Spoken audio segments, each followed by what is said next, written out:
everyone, welcome to the channel. If you've been wanting to start crocheting but you don't know where to begin, you are in the right place.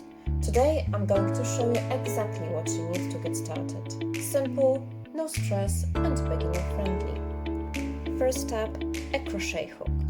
For beginners I recommend size G6, which is 4mm. It's a good middle ground size and easy to handle.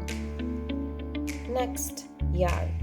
Go for a lightweight yarn or double knitting yarn. Acrylic yarn is perfect for beginners because it's soft, affordable and easy to work with. You will also want a pair of scissors to cut your yarn when you've done with a project. And don't forget a yarn needle, also called a tapestry needle, to wave in your ends after you're finishing crocheting. Optional but helpful, a stitch marker.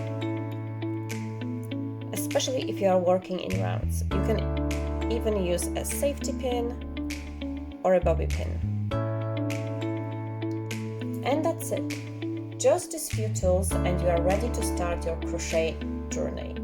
Don't forget to like and subscribe for the next video where we will learn your very first crochet stitch.